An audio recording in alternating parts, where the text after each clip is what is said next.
Hello and welcome to A Life More Boaty. We are here today at a rather sunny but slightly blustery Southampton boat show with the fantastic guys and girls from Nimbus Boats UK, or Offshore Powerboats in Lymington, to have a look at this rather impressive Nimbus W11. And they do a T11 as well, which is more of a tender, which has a walk around side deck on both sides. This is the W, so it's a bit more of a cabin boat. But still an impressive bit of kit, and still with the same incredible build quality that you would expect from Nimbus boats. While we're at the back, as you can see, here we have a couple of V10 Mercury 400s. Now there was a selection of engine options really depending on what you fancy, starting with a set of twin 300s and going up to a set of twin 400s as we've got here. And these 400s are going to give you a comfy cruise anywhere between 25 and 30 knots. And if you want to push the lever all the way forwards, you're going to get 46, 47 knots. So she's a W11, but it's best part of 42 feet overall. A lovely little bathing platform down here, fantastically sturdy looking ski tower here, and a little recess in here for these engines to fold back when you want to keep them out of the water. Storage is a big thing across this entire boat, starting with these little rope lockers either side. You can see there's a cutaway in there, so you can put the rope tails in. There's also specific storage in there for the fenders. Pop that back around. Now you can lift this section out if you want to, so you can get in and out the boat and go down the asymmetric side deck. So this is a slightly smaller side deck. On the other side, as you can see, we have a much wider, much deeper side deck. Sticking with the theme of storage, have a peek down here. Look at that. Now if you notice, this is a massive piece of storage space right the way under here, but you'll also see there's a couple of rams, one there and one there, which enable this whole aft deck section, including the seat section here, to lift up to give you even more storage.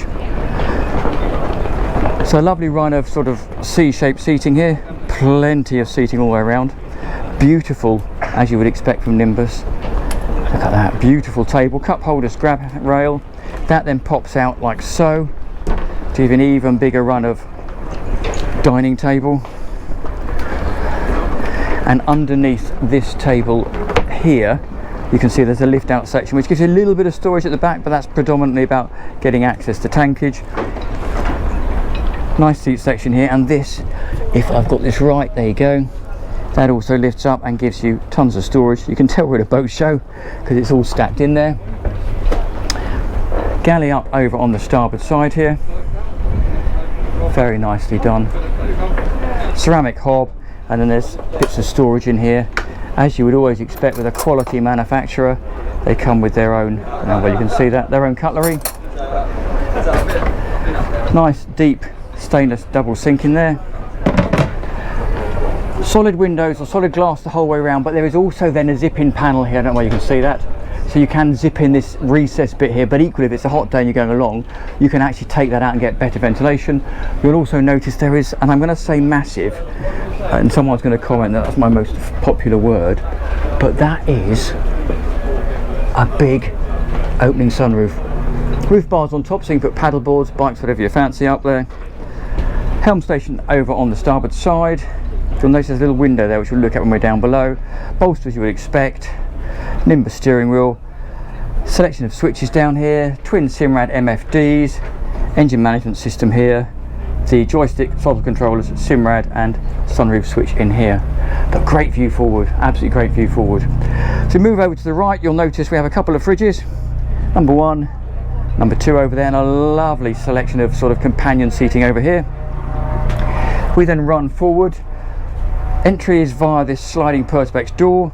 A couple of 3 offset steps drops you down into the cabin down here, where it is incredibly light. A combination of lots of glazing panels everywhere, the light wood, but yeah, look at that. You've got superstructure deck windows up here, you've got 2 hull windows down there, forward berth all the way forwards, and then there's another panel in there with an escape hatch and extra windows, all of which can be curtained off. Nice bed, storage underneath the bed as well, along with cupboards and bits and pieces in here. There is then another fridge down here behind us by the steps on the way in. and distribution battery switches and fresh water and diesel heater tank. Now obviously, because it's a petrol powered boat, you've got a couple of options with the Webasto heaters, one for the water and one for the central heating. And then behind us here, if I do a shimmy around, is the single heads. Bit of a wet heads, but does a really good job. Self-draining floor, loo there, which is obviously protected when you're showering, so you're not having to wipe it all out. There is a, where is it? Here we go. There's a sliding door that slides around this, where are we, this track here. So it does keep that section wet, if you like, which then logically keeps this section with the sink dry. Again, there is standing headroom the whole way down here. Not massive, but there is headroom, which is good. I'm 1m73, so if you're taller than me and you've got a bigger hat on than me, you might struggle. And then down here we have the aft cabin. Very, very capable space. You can see how far back it goes, and there's storage lockers on both sides.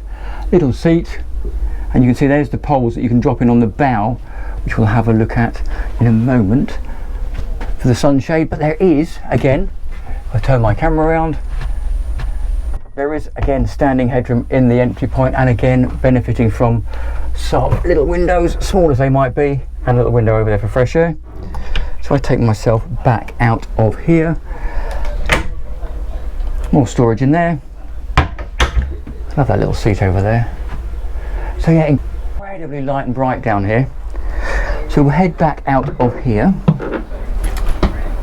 That's that recessed raised area that I was just stood in to show you the headroom.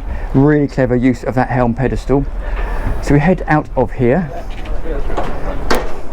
go back round here. We'll go through the deeper, wider side deck, and again grab handles all the way up here, grab handles right the way around. Takes us to the foredeck, where you can see one of these backrests is popped in the up position, the other one is set down.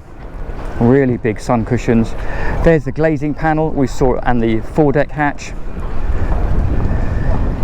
Anchor locker in here. Nice big anchor locker, and a bit of room there to drop some fenders in. Apologise for the wind if it's affecting the sound. And then another nice big locker in here. So this is effectively, I think, currently, get the catch up, where they've got the covers for the foredeck cushions. Very, very impressive. So there you go. And then here are these little pegs in here, little holes that you put those carbon poles in, and they then clip on to these little catches here. Get another pole in there, and then they then clip in over here, so you can effectively sunshade this entire foredeck area. Pretty spectacular. Nimbus do build an absolutely beautiful boat. It's not always easy to see on a video, but it's just the detailing that makes the difference, and the quality of the mouldings. So there you go. We will say thank you very much to Nimbus UK and Offshore Powerboats in Lymington for letting us have a look around this rather lovely Nimbus W11. Do please like and subscribe if you like what you've seen. We've got hundreds of videos, over 400 videos on the channel. So there you go. Thanks for watching, and I will see you next time round.